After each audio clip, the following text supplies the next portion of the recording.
በመላው ዓለም ሆናችሁ በተለያዩ ጊዜያት የማስተላልፋቸውን መልእክቶች ለምትከታተሉ ወገኖች በሙሉ በእያለንበት የዓለም ክፍል የመንፈስ ፍሬዎች ከኛ ጋር ይሁኑ፣ የስጋ ስራዎች የራቁና የተነወሩ ይሁኑ። ከዚህ በማስከተል እንግዲህ ዛሬ ላቀርብላችሁ የወደድኩት ርዕስ ያው ነፍጠኛ ሁላ ይላል። እንግዲህ አንዳንድ ርዕሶችን ያው ወደፊት ስክሪንሻት በማንሳት ድሮኮ እንዲል ነበር ለማለት እንዲጠቀሙበት ለቅቄላቸዋለሁ።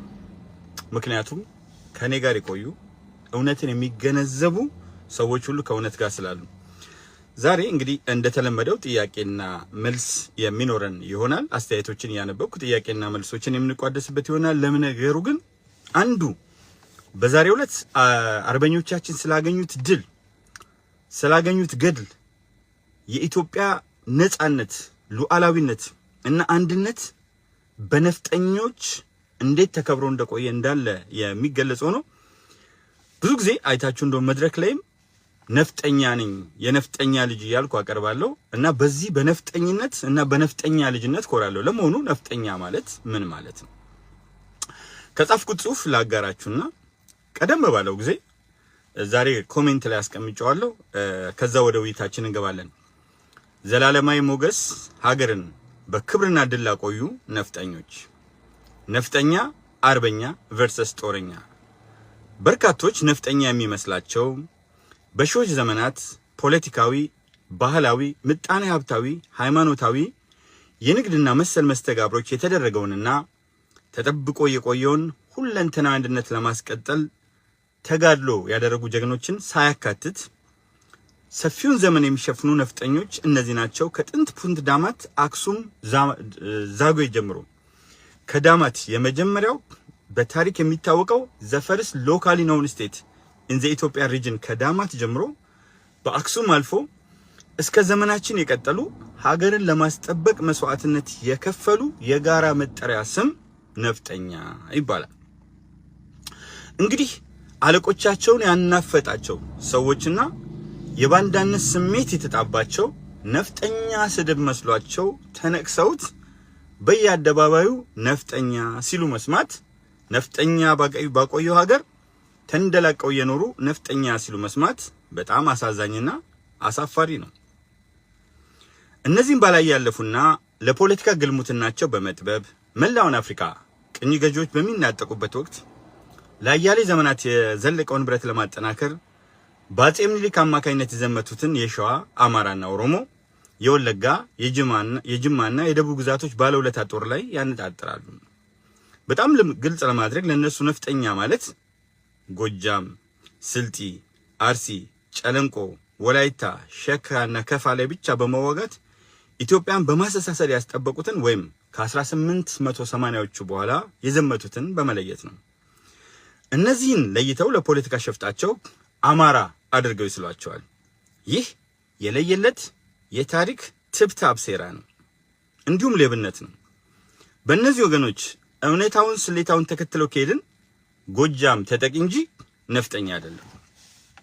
የንጉስ ምኒልክ የሸዋ ሰራዊት ልብ አድርጉ፣ የአፄ ምኒልክ አይደለም። የንጉሰ ነገስታት ምኒልክ አይደለም። የዳግማዊ አፄ ምኒልክ አይደለም። የሸዋው ንጉስ ምኒልክ ጦር። የሸዋው ንጉስ ምኒልክ ጦር ደግሞ ማን ነው? አንደኛ የሰሜን ሸዋ አማራ፣ ሁለተኛ የሸዋ ኦሮሞ፣ ሶስተኛ ጅማ፣ ጉማ፣ ጎማ፣ ሊሙናሪያና ጌራ የተበታተኑት 5 የግቤ ኦሮሞ ስቴቶች፣ ቀጣይ የሌቃ ስቴቶች ሌቃ ቄለምና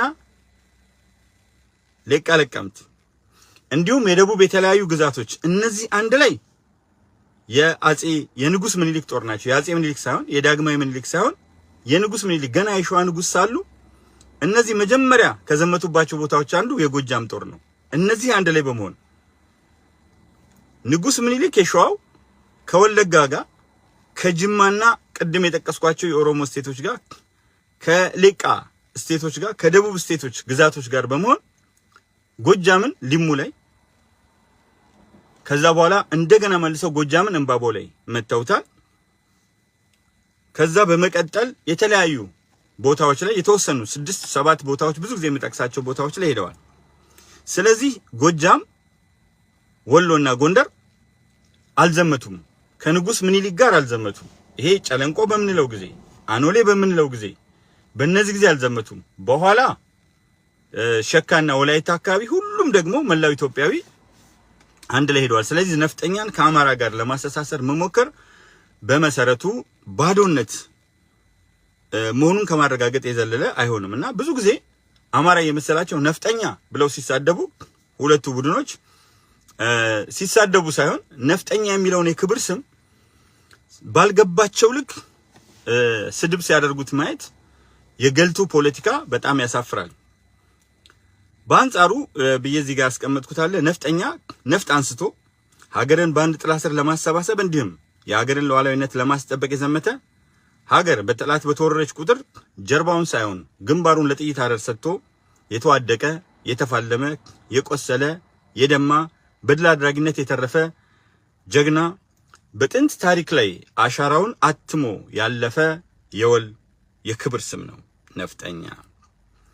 በተቃራኒው ግን ዘመነ ወያኔ ኢህአዴግ የወለደው ዘቀጣ አፍራሽ የጎሳ አስተሳሰብ ተጣብቶን እውነታውን ስተን ቆየን እንጂ ይሄ ድሮ የጻፍኩት ነው። አብዲሳ አጋ ለኢትዮጵያ እንጂ ለጎጣቸው አልታገሉም። ኮሎኔል ጀነራል ጃገማ ኬሎ፣ አበበ አረጋይ፣ ገረሱ ዱኪ፣ በቀለ ወያ፣ አሞራው ውብነህ፣ ሸዋረገድ ገድሌ፣ ሸዋነሽ አበራ፣ ባልቻ ሳፎ፣ ፍቅረ ማርያም ይናዱ፣ ኡመር ሰመተር፣ አብቹ፣ አበራ ካሳ፣ አስፋ ወሰን ካሳ፣ አሞራው ውብነህ፣ ሁልቆ መሳፍርት የማይቆጠርላቸውና ያልተዘመረላቸው ሌሎች እልፍ አላፋት ወትእልፊተ አላፋት ጀግኖች የታገሉት ወይም የተሰዉት በብሔረሰብ ቁምጣ ሳይሆን ኢትዮጵያዊ ካባ ለብሰው ነው። በቀንጨራ ጭንቅላታችሁ አንሳችሁ አታሳንሷቸው። ምህረት የለኝም ለጨካኞች፣ በቃላት ጨክናለሁ። እንደነሱ የሰውን ደም በማፍሰስ ክብሩን የሰውን ልጅ በመበለት አይደለም። ኢትዮጵያ ሀገሬ ሞኝነሽ ተላላ የሞተልሽ ቀርቶ የገደለሽ ብላ። በታሪክም ባንዳው ነፍጠኛውን ሲሰድብ ማየት እጅግ አሳፋሪ ነው። ፈሊጥና ፍልጦንና ሽፍታ እየተወደሰ አርበኛና ነፍጠኛ እየኮሰሰ ጀግና ነፍጠኛ ታሪኩ እየተደበቀ ተናፋጢው እየጎላ ዛሬ ላይ ደረስን። ሰው ሳይሆኑ በሰውነት ውስጥ አልፎ መድረስ የውሾት ላይ ተጣብቶን ዛሬም አስገዳዮች ከሰሜን እስከ ምዕራብ እየዘፈኑ አጃቢዎች እያገነኗቸው የሟቾች ደም የሚጮህለት አጥቶ ሀገር ገዳዮቿን እያሞገሰች ለትንሳኤ የሚታጉትን እያራከሰች ቀጠለች። ያኔ ኢትዮጵያ ውስጥ ሆኜ የጻፍኩት ነው። ከተፈለገ እንደ በፊቱ ሊንኩን አያይዛለሁ። ባጭሩ ነፍጠኛ ህይወቱን ከፍሎ ሀገር ያቆየ ሲሆን ነፍጠኛን የሚያረክስ ደግሞ ሀገርና ታሪክ አርካሽ ንፍጣም ነው። ከእንግዲህ መብቴና ነጻነቴን ለገዳዮች በሚሽቆጠቆጥ ስነ ልቡና አልለምንም። ቆማጣን ቆማጣ ካላሉት አብሮ ይፈተፍታል። የጦረኛን ትርጉም ከጠየቀኝ ሜንጫና ጦር እያነሳ ወገን አንሶ በተገኘበት ንጹሃን ላይ የሚጀግን ወሮ በላ ሃይማኖት አልባ መንጋ ነው። ኤንቢ ኖታ ቤኔ ኖት ቴክ ዳት ፒኦቪ ፖይንት ኦፍ ቪው። ኤንቢ አሁን ብዙ ጊዜ ፒኦቪ ወደሚል ተቀይሯል። በፊት ኤንቢ ነበር። ኖታ ቤኔ ከሚል ከላቲን ቃል የመጣና ዘ ክሩክስ ኦፍ ዘ ማተር ዘ ኢሰንስ ዘ ሰብስታንስ ዘ ሜን ሜጀር ሜን ፈንዳሜንታል ፋውንዴሽናል አይዲያ ነበር። አሁን ግን ፒኦቪ ፖይንት ኦፍ ቪው ወደሚል ተቀይሯል። ነፍጠኛ ከየትኛው ብሔረሰብ ጋር አያያዝም። ሁሉም ብሔረሰብ ጀግና ነፍጠኛ አለው። በተቃራኒ ደግሞ ሽፍታ ወይም ደግሞ ጦረኛ ገዳ ያለው። እንግዲህ የመጀመሪያው በቀደመው ጊዜ ኢትዮጵያ ውስጥ ሆኜ የጻፍኩት እንዳለ ነው። ሊንኩን አያይዝላችኋል። ብዙ ጊዜ ሳየው የሚያምኑ ብፁዓን ናቸው ቢባልም እያያችሁ ታምኑ ዘንድ በዚህ መልክ ሄዳለሁ። ሌላው በመቀጠል አንዳንድ ጊዜ ትችት የሚነሳብኝ የተለያዩ ርዕሶች ውስጥ ትገባለህ የሚል ነው። ስለ ሃይማኖት ስገባ ከሃይማኖት የሚበልጥ ምንም ነገር የለም። ሌላ ሁሉ ትርፍ ነው። አስቀድማችሁ የእግዚአብሔርን መንግስት ጽድቁን ፈልጉ፣ ሌላ ሁሉ ይጨመርላችኋል ይላል። ጭማሪው ላይ ነው እየተራኮትኩ ያለሁት። ስለዚህ ስለ ሃይማኖት ሳነሳ አንደኛ በዲቁና አድርጌ፣ ሁለተኛ መጽሐፍ ቅዱስን አንብቤ፣ ሶስተኛ በሰው ፊት ለሚመሰክርልኝ በሰማይ ባለው በአባቴ ፊት እመሰክርለታለሁ ስለሚል ቃሉን ለማክበር፣ አራተኛ የእምነት ተከታዮችን ለማጽናት፣ አምስተኛ ኢትዮጵያን ለማፍረስ የተነጣጠረባቸውን ኦርቶማራ በሚል ኦርቶ አማራ ላይ ያለውን ነገር በመክላቱም ብዬ ነው የምጠቀመው ቁንጠጦ ድረስ የገዘፉ ግፈኞችን አውጀምጅሜ ይጠላቸው ዘንድ ነው። ይሄ መሰረታዊ ነገሬ ነው። ሌላው ኳስ ሰው በአንድ ነገር አይደለም ሆቢ ያለው እና ትልቁ ችግር ትልቁ የአእምሮ መቀንጨርና መድረቅ ሆቢ ያለው ከመወዳቸውና ከማያቸው ነገሮች አንዱ ኳስ ነው። ኳስ ከልጅነቴ ጀምሮ ተመልክቼዋለሁ። ምንም እንኳን በጣም የተሰጠውበት ባይሆንም ከዛ ውጪ 5000 ተከታዮቼና 338,000 ተከታዮቼና 5000 የፌስቡክ ጓደኞቼ ፌስቡክ ከ5000 በላይ ስለማይፈቅድ ነው። በእርግጥ እነዚህን እያጣራው አሁን ምንድነው ሊስት ኮንታክትድ በጣም ሊስት ሆነው ኮንታክት ያረካቸው እነዚህ ናቸው ብሎ ሊስት ያመጣልኛል። ያው ታውቁታላችሁ። ስለዚህ እነዚህን ሊስቶች እያወጣው በደንብ ደግሞ ከኔ ጋር ኮሙኒኬት የሚያደርጉትን ኮንታክት የሚያደርጉትን እየተካው እነዛ ተከታይ ፎሎወር ሆነው የመከተል መብታቸው ያለ ነው። የተሻለ ተሳትፎ የሚያደርጉትን ደግሞ ጓደኛ እያደረኩ እንደውም አይታችሁ እንደሆነ አሁን 1000 ነው ፍሬንድ ሪኩዌስት። ከዛ ወዲህ ፍሬንድ ሪኩዌስት ላኩትን ራሱ ፌስቡክ እየሰረዛቸው ይመጣል። 1000 ከሞሉ በኋላ 1000 ያሉ ቁጭ አሉ። 1000 ቁጭ ብሎ ግን ፍሬንድ ሪኩዌስት እየላኩላችሁ ነው። አይታችሁ ከሆነ ለምንድነው ፍሬንድ ሪኩዌስት ምልክላችሁ? የላከልኝ ጠፍቶ አይደለም፣ የሚፈልግ ጠፍቶ አይደለም። እነዛ በአብዛኞቹ ተከታይ የሆኑት ፍሬንድ ሪኩዌስት ሲልኩ ነው ወደ ፎሎወር የመጡት።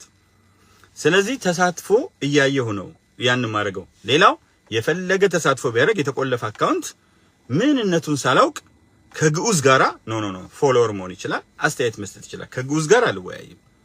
ስለዚህ የራሴ መስፈርት አለኝ። ገጹን ስከፍት ጥላቻ የሚያራምድ ከሆነ አልቀበለውም። ይሄን ካልኩ በኋላ ወደ ዋናው ነገር ልምጣ። እንግዲህ አርሴናል የፊታችን ሮብ ከፓሪስ ሰን ጀርሜን ጋር በፓሪስ ፓርክ ደ ፕሪንሰስ ጨዋታ አለው። በዚህ ጨዋታ ላይ ባለፈው 1-0 መሸነፋችን በደጋፊ ፊት የሚጫወትና 13ኛ ተጫዋች ሆኖ ደጋፊ የሚገባ መሆኑ የተሻለ እድል 1-0 ስላሸነፈ 2 ንጹህ ግብ ይዘን መውጣት ስላለብንና የመሳሰሉትን እንሄዳለን። በእኔ ግምት 3-1 አርሴናል አሸንፈን መልካም ነገር እናገኛለን። ብንሸነፍም ደግሞ ዘናና ፈታ ብለን አርሴናል እስከ ዋንጫ ድረስ እስከ 3ኛ ደረጃ ድረስ መምጣት አንተ ሆነ ነው የጀግኖች ጀግና ብለን እንሄድለታለን። እንግዲህ ዮናስ ሐሳብ መምህር መኪና እንዳለች ስትናገር ሰምቼ ነበር። እጅግ በጣም ደስ ብሎኛል። ደስ ይበልክ። እግዚአብሔር ይመስገን። በእውነት በደስታ ደስ የሚላችሁ ደስ ይበላችሁ። አሁንም 2 አውቶሞቢሎች አሉኝ። እግዚአብሔር ታላቅ ነው። ስላደረገልኝ እግዚአብሔርን አመሰግናለሁ። ስለዚህ አንዱ አውቶሞቢል ውስጥ ሆኜ ነው አይታችሁ እንደሆነ ይሄኛው ሲሆን በዚህ መልክ ነው የምትመለከቱት። ያኛው ሲሆን ደግሞ ጠቆር ያለ ነገር ነው ያለው። እንትናቸውም ይለያያል እና እግዚአብሔር የተመሰገነ ይሁን። እንግዲህ ልሰራ የሚያስችለኝ ሁኔታ ባለፈው የአውቶሞቢል ችግር አጋጥሞኝ ነበር። ከዛ በኋላ በጊፍት ወይም በስጦታ እንደዚሁም ደግሞ በፊት ላይ 5 ሰዎች በራሳቸው መንገድ እንትን ያሉት ነበር። እግዚአብሔር ሌሎችንም ነገሮች ጨምሮ መልካም ጅምር ያለው እንግዲህ ብዙ ትግል ይጠይቃል። አሜሪካ ውስጥ መኖር እጅግ በጣም ያታግላል። ያው እንዲሁ ለማሳወቅ ያህል የሚከፈል ኢንሹራንስ አለ። 2 መኪና ሲሆን ኢንሹራንሱ ይጨምራል። የሰው ስጦታ ደግሞ አልጥልም። እርግጥ ስጦታውን ለማስታወስ ሁለቱንም ትሬድ አድርጌ ከሁለቱ ደግሞ የተሻለ አውቶሞቢል ይዞ ለመንቀሳቀስ ሞክራለሁ። ነዳጅ፣ የተለያዩ ስፔር ፓርቶች፣ ብዙ ነገሮች አሉ ተያይዘው የሚመጡ ነገሮች።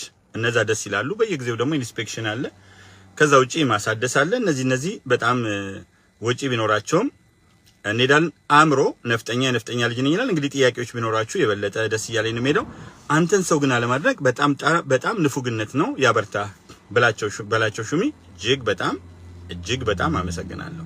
እንግዲህ ትልቁ ችግሬ ጥያቄ ማጣቴ ነው። ስለዚህ ጥያቄ እስከሚመጣ ድረስ ጣሊያን ከ1935 እስከ 36 በቅኝ ግዛት ኢትዮጵያን ለመቆጣጠር በተለያዩ አቅጣጫዎች ወረራ አድርጋ ነበር። በተለይም በአድዋ ላይ የገጠማትን ከፍተኛ ሽንፈት ኢትዮጵያን በመበቀል ለመወጣትና የቀድሞ ሮማን ኢምፓየርን ወይም የሮማን ግዛትን ክብር ለማስመለስ ቤኒቶ ሙሶሊኒ የተባለው እጅግ በጣም ጨፍጫፊ የሆነ ፋሺስት መሪ ባደረገው መሰረት ወደዚህ መጥተው የተለያዩ ሰዎች ተንቀሳቅሰዋል። በተለይ የማንረሳው በዚህ 5 ዓመቱ የአርበኝነት ትግል ዋጋ ያልከፈለ ኢትዮጵያዊ አለ ብሎ መናገር ይከብዳል።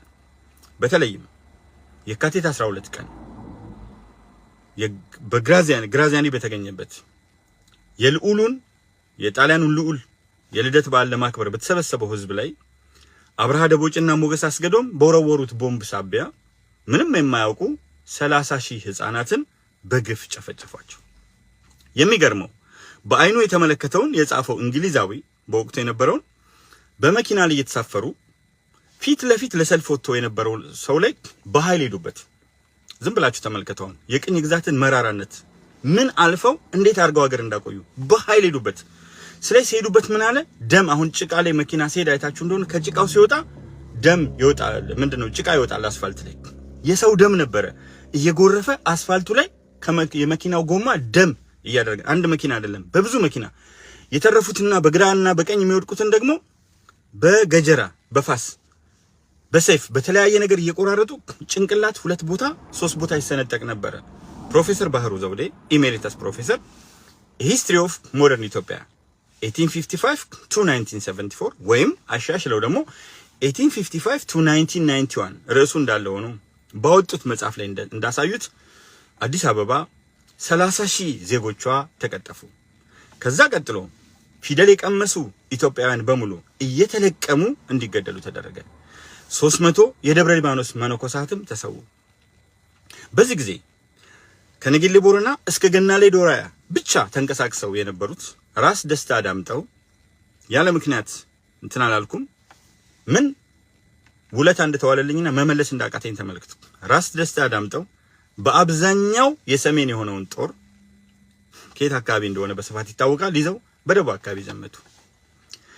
ያ 80,000 ጦር 40,000 በወባ አሁንም ሂስትሪ ኦፍ ሞደርን ኢትዮጵያ ላይ እንደተገለጸው በወባ የተረፈው ደግሞ በመስታርድ ፖይዝን ጋስ እና በከባድ መሳሪያዎች ህይወቱን የሰዋ ሲሆን ከዛ የተረፈው ጥቂቱ ደግሞ ወደ መሃል ሀገር ተመልሶ ትግል ጀመረ። በወባ እየተሰቃየ አስቡት 40,000 በወባ ሲሞት ከ80,000 ያልሞተና በወባ የተያዘውን መገመት አይከብድም። በረሃ ይኖራችሁ ሰዎች ታውቁታላችሁ። እንዲያ ዋጋ ተከፍሎ ኢትዮጵያ ቆየች። አባቶቻችን ለሀገር ፍቅር በፍቅር አንድነት ለመውደቅ አላመነቱ። እኛ ልጆቻቸው ግን በ21ኛው ክፍለ ዘመን በፍቅር በመስዋዕትነት ያቆዩንን ሀገር አንድ ላይ ሆነን ማሳደግ በጋራ ሆነን ወደፊት እንድትመነደግ ማድረግ ግራንድ ሊፕ ፎርዋርድ እመር ብላ እንድትስፈነጠር እርምጃ አይደለም ሶምሶም አይደለም ከፍተኛ የሆነ ሪሌ የዱላ ቅብብል ውስጥ እንድትገባ ማድረግ ሲገባን በጣም ይቅርታ በተቃራኑ እርስ በርሳችን እየተዳማን እርስ በርሳችን እየተጋደልን ወንድም በወንድሙ ላይ የፎከረ እንዲያ ያሉ እጅግ የደማቅ ታሪካችን ሰበዞች ሐውልት ሳይቆምላቸው ወንድም ወንድሙን እንደገደለበት የጥላቻ ሐውልት እነሆ ትውልድ ቂም ተቧጭሮለት የተቧጨረው ቂም እንዲቆስል ተደርጎ የቆሰለው እንዲመረቅዝ ተሰርቶ የመረቀዘው እንዳይድን ሲያደርጉ ማየት ልሂቃን ብሎ እነሱን መጥራት የሚያሳፍር የልሂቃንን ስም የሚያወርድ ስኮላርስ ሳቫንትስ ኢሊትስ የተለያዩ ስያሜዎች ሊሰጣቸው የማይችል ልሂቃን ማለት እስከ ገባኝ ድረስ የላቁ የበቁ የነቁ የተሻሉ ማህበረሰቡን ወደ ተሻለ ነገር የሚወስዱ ናቸው። የኛ ሀገር ልሂቃን ግን በአመዛኙ ለነሱ ሆድና ከርስ ለነሱ ምቾትና ድሎት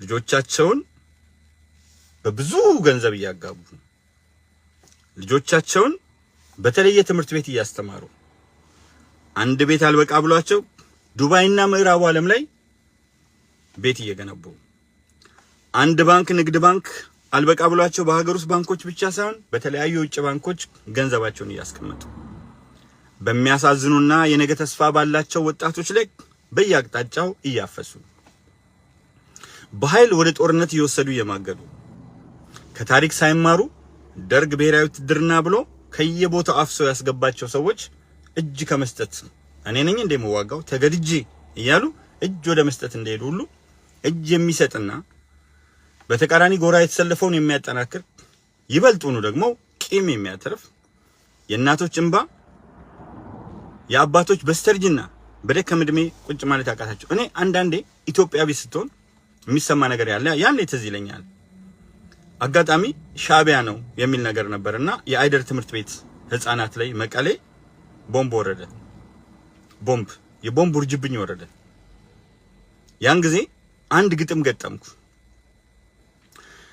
ግጥሙ ግንቦት 28 የቀን ጽልመት ይሁዳ አባጋትን በግፍ ያጠፋበት፣ ፀሐይ ብርሃኗን ሰወረች፣ ጨረቃን ማቅ ለበሰ፣ ንብአት ደም ተቀላቅሎ፣ ንብአት በትግርኛ እንባ ነው፣ ንብአት ደም ተቀላቅሎ የአዳሚዋን ፈሰሰ፣ እንበለ ኃጢአት በጻር ንጹህ አዳም ልጅ አለፈ፣ በፈርዖን የብጠት ክንድ መቀሌ ሕፃን ረገፈ፣ እንቦቃቅላ ህፃናት ዳቦ ቦምብ ያለዩ፣ ሀገር ሰላም ብለው ቀስ ሲገበዩ፣ እንደ ቢራቢሮ በአበቦች መካከል ቦርቀው ሲታዩ፣ እንደ ልብ ፈንጥዘው ሲዘሉ እንደንቦሳ፣ ከሰላሙ አምባ ከቅኔው ማይሞት ማሳ፣ የዋህ ገራገር ልባቸው እንደናፈቀ ጨዋታ፣ ኮልታፋ እንደበታቸው በወጉ እንኳ ሳይፈታ፣ ኢብሊስ አዘነበባቸው የቦምብ ናዳ ጋጋታ። መቀሌ ዳግማዊ ሐውዜን፣ ኢሳያስ ዳግማዊ ደርግ፣ ምድር ቁና ውላ ሰማይ ለቀቀ መርግ። ከቶ ሳይረዱ ምኑንም ሳያውቁ ማሙሽና ሚሚ እንደዋዛ አለቁ፣ በሰቆቃ ዋይታ እንደተጨነቁ። እማ አባ ማለት ሲፈልጉ ህፃናት አበቦች ድንገት ተወለጉ። ገና በማለዳው ከሰሙ ረገፉ፣ ለፍሬ ሳይደርሱ ለዘላለም ጠፉ። እምዬ መቻስ ችሏት እግዚኦ ወላድ አንጀት፣ ልጄ ልጄ ብላ ስትወጣ ከማጀት፣ ክፋት ባረገዘው የሻዕቢያ ጀት፣ ከንበል ዘንበል ደፋ ብላ ቀረች ሆና ያሳትራት። ልጆቿን በትናማ ማሸለበች፣ ዳግም ላትነሳ በሞት ተነጠቀች። ሚሚ እናቷን አጣች፣ ማሙሽ ተነጠቀ፣ በግንባሩ ቅርሻት ንጹህ ዜጋ አለቀ። እማ አባ ነባች ምድሪቱ፣ ወጣቱ አለቀሰ ወጣ ቀርታ እናቱ፣ አባባ ገንደፋ ጠፍታ ባለቤቱ፣ ሚጢጢር አለች ወላጅ አልባይቱ። የወንዜ ልጅ መሰረቴ ለግላጓት ያበባ፣ ከአብራኬ ከፈልከኝ አንተ ደጎ አባባ፣ ሁላችሁም ጠፍታችሁ በቦምቡ ባረሩ፣ ስምሃርነት ግብረ ሰይጣን በላችሁ አላችሁ ካፈሩ። እናና አንጀቷ እርኩም ትር አለ፣ አደይ አንጀቷ እርኩም ትር አለ፣ የበኩር ልጇ ወድቆ አይኑ እንደዋለለ፣ ሙጣጩ ፍሬዋም ለአፈር ታደለ። እረ ምን ባጠፉ እስኪ ምን ባጠፉ በሄቱ ኃጢአት፣ እልቂት ተደግሶ ቦምቦራቸው ራት፣ ነበር ወይ ወጋቸው በዳቦ ፈንታጀት። እስቲ ምን በደለች እኮ ምን ባጠፋች ሚሚዬ ጨቅለዋ፣ በቦምብ ናዳ ጋየ ድንቡሽሽ ገለዋ። እስቲ ምን አድርጎ እኮ ምን አድርጎ ማሙዬ ምስኪኑ፣ ገና ሮጦ ሳይጠግብ በናፓል መረሸኑ።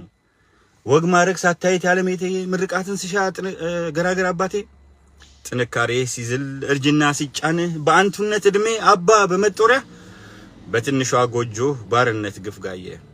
እንደምን ልቻለው በጣም ጸና ዘኔ፣ ወገኖችን አጣው እግዚኦ የኔ ደኔ።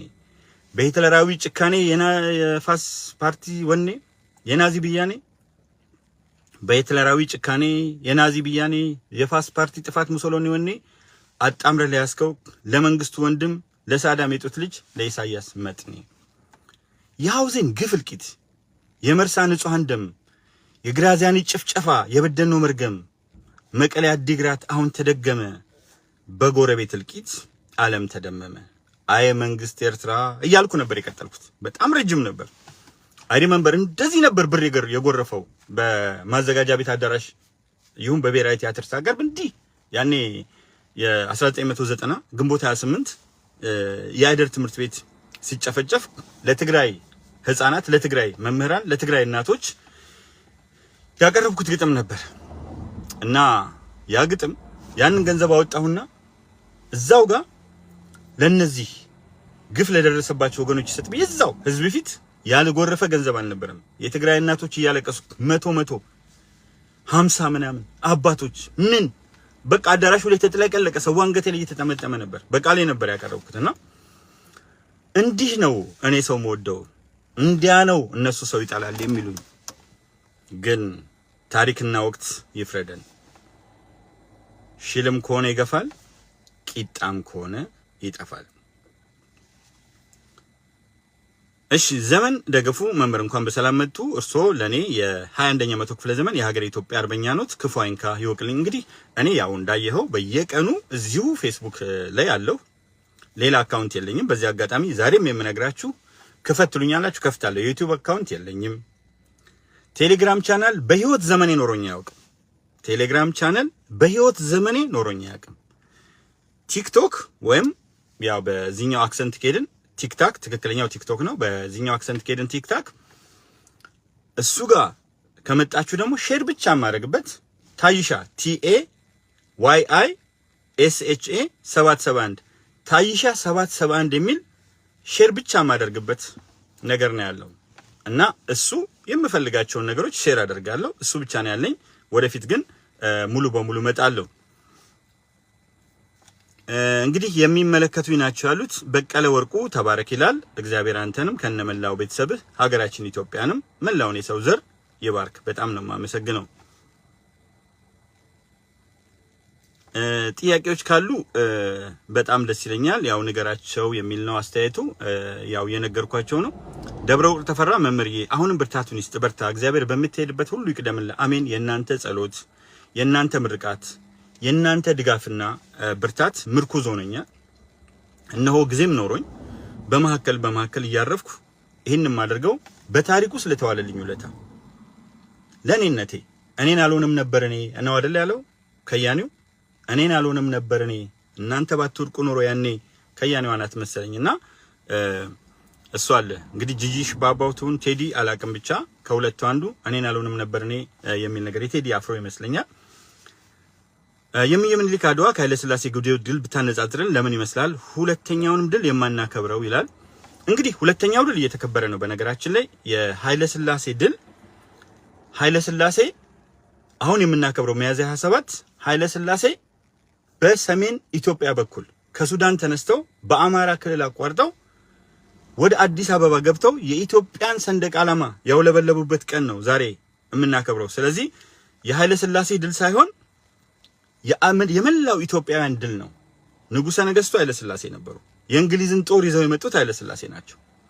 የእንግሊዝን ጦር ይዘው ባይመጡ ኖሮ ስቃያችን ማሸነፋችን ባይቀርም ይጨምር ነበር። አርበኞች አሉ ግን የጌዲዮን ጦር ይዘው የእንግሊዝን ጦር ይዘው ጀነራል ካኒንግሃም የተባለው የእንግሊዝ የጦር መሪ በኬንያ በኩል ጦሩን ይዘው መጣ ለመቅጣት ጣሊያንን በሁለተኛ ዓለም ጦርነት ከጀርመን ጋር ከአክሲስ ፓወር ከጃፓን ጋር ስለተሰለፈች። በጀነራል ፕላት የተመራው ጦር ደግሞ ኤርትራ ውስጥ መጥቶ 53 ቀን ጣሊያኖችን ወቅቶ ድል አደረጋቸውና የጣሊያኖች ኃይል ባይበታተን ኖሮ የኢትዮጵያ አርበኞች በጣም ይጎዱ ነበርና 153 ቀን ሙሉ እጅግ አደገኛ ፍልሚያ ያደርገው በጀነራል ፕላት አማካይነት አሸነፉ። ስለጠየቀኝ ነው። ጥሩ ነው ስትጠይቁ ታሪክ እንደዚህ ይወጣል። የጀነራል ካኒንግሃም ጦር ደግሞ መጋቢት 28 መጥቶ የእንግሊዝን ባንዲራ አዲስ አበባ ውስጥ አውለበለበ፣ ጣሊያኖችን አባሩ። እሱን ነበር ደርግ የሚያከብረው መጋቢት 28ን። ስህተት ነበረ። መጋቢት 28 በየዓመቱ ይምጣ ምናምን ነገር ነበር። የእናንተ መሳሪያ ጦር ጋሻችን ይምጣ ምናምን ይል ነበርና መጋቢት 28 ቶታሊ ሮንግ እና ህወሓት ናት ህወሓት ያድግ ነው ወደዚህ የመለሰው። ለዚህ ለህወሓት ትልቅ ክሬዲት አለኝ። ሚያዝያ 27 ቀን መጋቢት 28 ደርግ ያከብረው የነበረው በኃይለ ሥላሴ ጥላቻ ቀርቶ ሚያዝያ 27 እንዲሆን ላደረገችው ለህወሓት ኢህአዴግ በዚህ ክሬዲት አለኝ። እኔ ክሬዲት አልነሳም። ክሬዲት መሆን ባለበት ሁሉ አፍሪካን ዩኒየን ወደ ሊቢያ እንዴት ወደ ደቡብ አፍሪካ ወደ ተለያየ ቦታ እንዴት ትግል ሲደረግ በትግል ለመለሱት መለስ ዜናዊ ትልቅ ክብር አለኝና ታሪክን እንደዚህ ስናየው ነው ደስ የሚለው።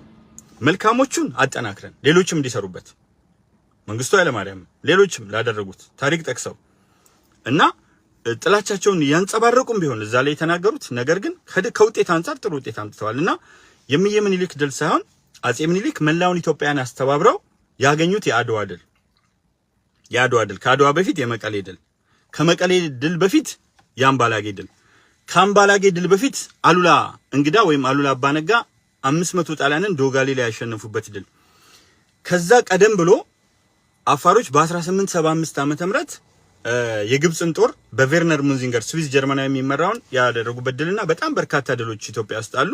ስለዚህ ባነጻጽረው ደስ ይለኝ ነበር። ግን ሁለቱ ለየት የሚያደርገው ያኛው 100,000 ጦር በአንድነት ሄዶ በአንድ ላይ ሆኖ በአጼ ምኒልክ እዝ ስር በመንቀሳቀስ እቴጌ ጣይቱ ብቻ ራሳቸው 5,000 ጦር መርተው ራሳቸው እንደራስ ሆነው ከዛ ውጪ የአዲስ አበባን ሴቶች ሰብስበው በቤተ መንግስት ውስጥ ድርቆሽ አዘጋጅተው ሌላ ምን ይደረግ ነበር በሶ አዘጋጅተው ቆሎ አዘጋጅተው ለአርበኛው የሚሆን ስንቅ አዘጋጅተው እንደገና ደም ሲፈስ እንዳሁኑ ባንዴጅ ፋሻ ምናምን የለም እራፊ ጨርቅ አዘጋጅተው በሚገባ ራሳቸው ሴቶችን መርተው ሄደው በታሪኩ ሴቶች በሰፊው የተሳተፉበት ድል የአድዋ ድል ነው እና የተጠናቀቀው በግማሽ ቀን ነው። ማርች 1 ቀን 1896 ዓመተ ምህረት ወይም የካቲት 23 ቀን 1896 በግሪጎሪ ዘመን ቀመር ከሆነ በእኛ ከሆነ ደግሞ 1888 ማርች 1። አንዳንድ ሰዎች አንዳንዴ ማርች 2 ስለሚውል ቀኑ ማርች 2 ይመስላቸዋል። እሁድ ቀን ነው፣ ማርች 1 ነው፣ 1896 ነው። እሁድ የካቲት 23 ቀን የተካሄደ ጦርነት ነው። አሁን አንዳንዶቹ ተረት እንትን ሲሉ የኢትዮጵያ ጦር ሳይሆን ያሸነፈው ቅዱስ ጊዮርጊስ ገብተው ነው የሚሉ የተረት አስተማሪዎች አሉ ኦርቶዶክስ ውስጥ። ልክ አሁን ፕሮቴስታንቶች ላይ የተለያዩ እንደምንወቅሳቸው ተረት ቅዱስ ጊዮርጊስ መጥቶ ጥሩ በአማላጅነቱ ረዳቸው ምናምን እንደው ትንሽ ይገባኛል። እንደው ቅዱስ ጊዮርጊስ መጥቶ 20 ሺህ የኢትዮጵያ ሰራዊት ሙትና ቁስለኛ ሲሞትና ሲቆስል ለምንድን ነው የሞቱትና የቆሰሉትን ነፍሳቸውን እንትን ያለው? ቅዱስ ጊዮርጊስ ከመጣ እሱ ገብቶ ከሆነ ድሮ የተገኘው ምን አለ 20 ሺህ ኢትዮጵያ ጦር እንዴት ሞተና ቁስለኛ ሆነና? በጣም ትልቅ የሆኑ ሰዎች ጊዮርጊስ ገብቶ እንደዚህ ያለ እንደው አንዳንድ ጊዜ እኮ ትንሽ የተጠጋ ነገር ያስፈልጋል። እና እንዲህ አይነት ነገሮችንም በዚህ ውስጥ ነውሮችን እያስወጣን እውነቶችን እያዝን ነው መሄድ ያለብን። ቅዱስ ጊዮርጊስ ገብቶ ታገለ እንትን ይዞ መድፍ ይሁን ያዘው ሰይፍ ይዞ ይሁን የቆራርጣቸው ጣሊያኖችን አላውቅም፣ ግን ጣሊያኖች የሞቱት ኢትዮጵያውያኖች እኮ መሳሪያ ነበራቸው። አጼ ምኒልክ ብዙ መሳሪያ ይዘዋል። ምንም እንኳን አላቀር መሳሪያ ቢሆን መድፍ አለን። አጼ ዮሐንስ ብቻ ከግብጾች የማረኩት 30 መድፍ አለ፣ ሌላውን ትተን።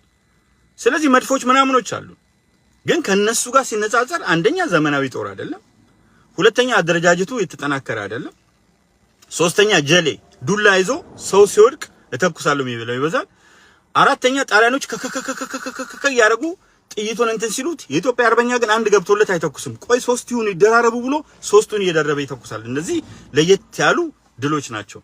የ5 ዓመቱ ግን አቢቹ ለብቻው ሰላሌ አካባቢ ይዋጋል። ጃገማ ኬሎ ጦር ይዘው ለብቻቸው ይዋጋሉ። በላይ ዘለቀ ጦር ይዘው ጎጃም አካባቢ ለብቻቸው ይዋጋሉ። አበበ አረጋይ በሌላ አቅጣጫ፣ ባልቻ ሳፎ ጅምሩ ላይ ያው እንደምታውቀው አዲስ አበባ ውስጥ ተሰው አድዋ ላይ የተዋጉ ጀግና ድጋሚ ደግሞ እየተዋጉ እዚቹ አሁን ባልቻ ሆስፒታል የተሰራበት አካባቢ እዛ አካባቢ ህይወታቸው አለፈ። ካርባይን የሚባለውን መሳሪያ እኔ አውቀዋለሁ የወታደር ልጅ እንደመሆናችን። እሱን ይዘው ተዋጉና እነ ሸዋረገድ ገድሌ የውስጥ አርበኛ ሆነው እንደገና ከጣሊያኖች ጋር አብረው እየሰሩ ለአርበኞች መድኃኒት የሚያቀብሉ ብዙ ሴቶች ነበሩ። ሆዳቸውን አርበኞች ሲቆርጣቸው ሆዴን ቆረጠኝ ብለው የሆነ ነገር ሲያማቸው ህመሙን አይተው ምልክቱን ተናግረው ከጣሊያኖች ጋር እየተግባቡ ያን መድኃኒት ለአርበኞች እየሰጡ ከአርበኞች የሚሄዱበትን ቦታ እያሳዩ አንዳንዶቹም አመች ቦታ ሲያገኙ ቋ አድርገው ጀነራሎችን ሴቶች ጀነራሎችን የነሱን ኮሎኔሎች ቋ አድርገው ገለው መሳሪያውን ይዘው ከአርበኛ ጋር የሚቀላቀሉበት እንዲህ አይነት ብዙ ትግል የተካሄደበት 5 ዓመታትን የፈጀ እጅግ መራር የሆነ ጦርነት ነው። ስለዚህ ሁለቱ መካከል አንደኛው ነገር ይሄ ነው። ኢትዮጵያዊያን ነው አንድ ነው። አደረጃጀቱና ኋላ ቀር መሳሪያ መያዙ አንድ ነው፣ ተመሳሳይ ነው። ልዩነቱ ያኛው በእግረኛ ሰራዊት ነበር፣ ይሄኛው ግን በሰማይም ተጨምሮበታል። ጣሊያኖች በሰማይ መጥተዋል። በምድር መዋጋት ይችላሉ፣ ኢትዮጵያን በባህር መዋጋት ይችላሉ። ትላንትም ከትላንት ወዲያም እንዳነሳሁት በባህር ቢመጡ አይችሉንም ነበር፣ በምድር ቢመጡ አይችሉንም ነበር። በሰማይ ላይ መጡ በማናውቀው ሀገር ብሎ በቴክኖሎጂ መሸነፉን አይቶ ቆጭቶታል። አጼ ቴዎድሮስ የግብጽ ጦር ደባርቅ ላይ አቁስሏቸው በተአምራት ስለተረፉ እዛ ጋር የግብጽ ጦር ደባርቅ ላይ የመታቸው በቴክኖሎጂ የበላይነት መሆኑን አምነው እስከ መጨረሻው ለቴክኖሎጂ ጀግነው ሞቱ። እስከ መጨረሻው የሚገርሙ የቴክኖሎጂ አሁን ሴባስቶፖል መድፍ ነው የምናውቀው፣ ግን 30 መድፎች አሰርተዋል፣ መንገድ አሰርተዋል። በመድኃኒዓለም ቤተክርስቲያን ቤተ መጻሕፍት አሰርተዋል። ባህር ኃይል ለማሰራት ጣና ላይ ቅኝት አድርገዋል ከነጮቹ ጋር በመመካከር የባህር ኃይል ለማቋቋም። ዘመናዊ ትምህርት ኢትዮጵያን ወደ አውሮፓ ሄደው እንዲቀስሙ አድርገዋል።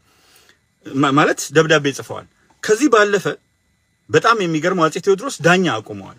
ዘመናዊ ዳኝነት እንዲኖር ባህላዊው እንዲቀር መሬት ላራሹን ኢትዮጵያ ውስጥ የተገበሩት አጼ ቴዎድሮስ ናቸው። በጣም ፕሮግሬሲቭ የሆኑ መሪ ነበሩ አጼ ቴዎድሮስ። አሁን እሳቸውን ነው ሰው የሚሰድባቸው። መሬት ላራሹን ከደርግ በፊት ተግባር ያደረጉት አጼ ቴዎድሮስ ናቸው። ትልቁን ሲሶ መሬት ከያዘችው ከቤተ ክርስቲያን ከያዘችው የሚለው እንደዚህ አድርገን ቀምተው ለገበሬው 2 ቄስና 3 ዲያቆን ለአንድ ቤተ ክርስቲያን ይበቃል፣ እኔም አገለግላለሁ መጥቼ እናንተም አገልግሉ። የቤተ ክህነት ትምህርት ነበራቸው ትንሽ እንደሱ ያሉ በአንድ መቁረብን ያስተማሩ እና በጣም በርካታ ነገር የሰሩ ነበሩና የነዛ የአርበኝነት ስሜት ነው ቀጥሎ የመጣ። አሁን አጼ ቴዎድሮስን ሰዎች እንትን ሲሏቸው ሽፍታን ይቀጡ ነበር፣ እጁን ይቆርጡ ነበር። እየደጋገመ እየተዋጋ ያስቸገራቸውን እኔ አንድ ላድርግ ስል እና በስልጣኔ ወደፊት እንሂድ ስል የአንዳንዶቹም የኮሶ ሻጭ ልጆች ይሏቸው ስለነበረ የኮሶ ሻጭ ልጅ ካልክማ ኮሶ እየጋትኩ ገልሃለሁ ብለው ደጃዝማች ጎሹ ዘውዴን ለምሳሌ ጉራምባ ላይ ኮሶ እየጋቱ ነው የገደሏቸው። ይሄን የኮሶ ሻጭ ልጅ አንጠልጥዬ ባላመጣው እኔ ጎሹ ዘውዴ አይደለሁም ብለው ፎከሩ። ከዛ ቴዎድሮስ ያዟቸው በውጊያው መካከል። ከዛ አንቁርጥማታም ሽማግሌ እኔ ነኝ የኮሶ ሻጭ ልጅ ብለው ኮሶ ጋቷቸው።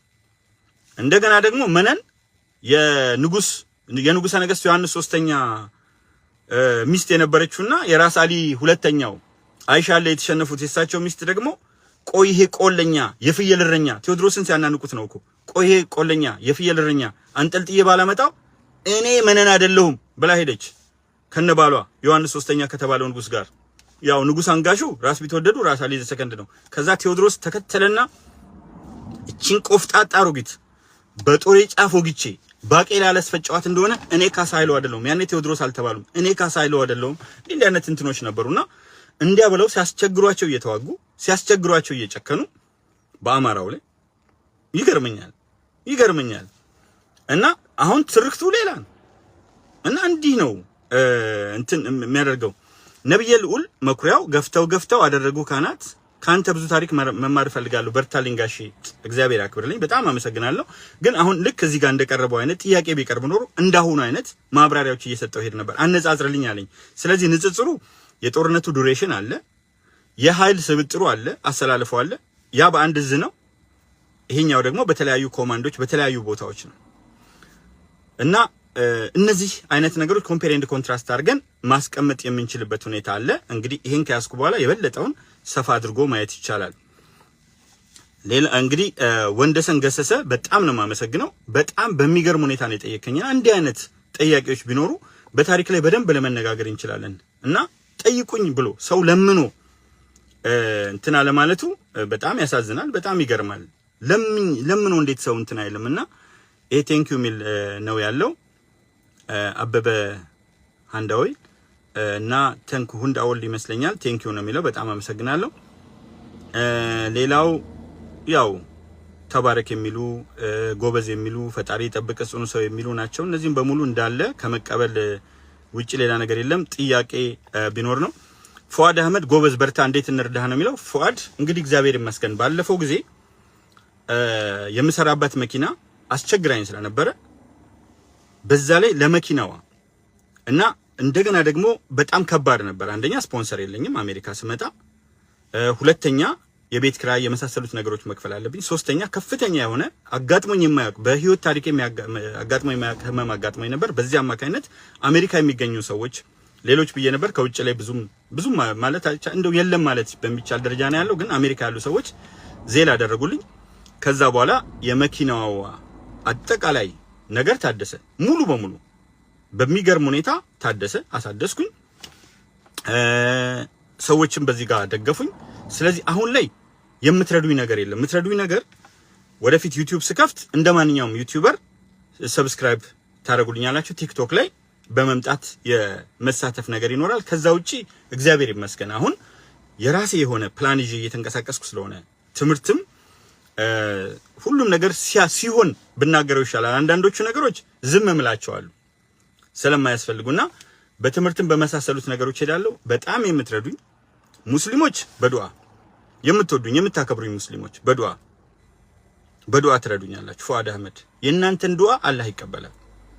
አንዳንድ ያንተ ጓደኞች ከአማኞች መካከል ጽንፈኛ የሆኑት በሐማስና በፍልስጤም ነው የምንጣላው። በማያገባን ሁለታችንም በማያገባን ነው። አንዱ ለእስራኤል ንጹሃን ምንም ሳይናገር ለፍልስጤም ብቻ ያወራል። ስለዚህ እንደሱ አይነት ነገር ከመሆኑ ውጪ ዱዓ በጣም ብዙ ጊዜ ዱዓ አድርጉልኝ እላለሁ፣ አምናለሁ። ዱዓ አድርጉልኝ።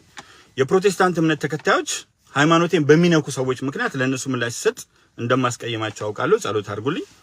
የኦርቶዶክስ ተዋህዶ ከገዳማት እስከ አብያተ ክርስቲያናት እንዲሁም ደግሞ ምዕመናን በሙሉ ጸሎት አድርጉልኝ። ትልቁ እርዳታ ጸሎት ነው። ምክንያቱም ጸሎት ታላቅ ነገር ስለምታደርግ ዱዓ አድርጉልኝ። ከዛ ውጪ ያለ እርዳታና ያለ ድጋፍ ግን እግዚአብሔር ይመስገን አሁን በሚገባ ልሰራ የሚያስችለኝ አቅም አለ። የጀመርኩት ኮርስ አንድ አጭር አንድ ረጅም አለ። ስለዚህ በእነዚህ ኮርሶች አማካይነት አሜሪካ ውስጥ እንደማንኛውም ሰው ለመኖር የሚያስችል መሰረት አለ፣ ፈተና አለው። ይሄን ፈተና ግን ከስራዬ ጋር ከምን ጋር እያልኩ ወጣለሁ። ሰዓቴን እንዴት አድርጌ እንደማብቃቃው እኔና መድኃኒዓለም እሱ አቅም የሰጠኝ መድኃኒዓለም ነው የሚያውቀው። ያው እንደነገርኩ በህይወት ዘመኔ አልጠጣም፣ አልቅምም፣ አላጨስም። እዚህ ደግሞ አሜሪካ ከመጣው በኋላ ከሰዎች ጋር ተገናኝቼ የማወጋበት ጊዜ የለኝም። ስለዚህ ያለኝን ትርፍ ጊዜ በሙሉ ማውላው ለማህበራዊ ሚዲያ መጽሐፍት ለማንበብ ራሴን አፕግሬድ እና አፕዴት ለማድረግ ነው። ስለዚህ በዚህ ውስጥ ነው እየተንቀሳቀስኩ ያለሁት። ይሄኛውን ነው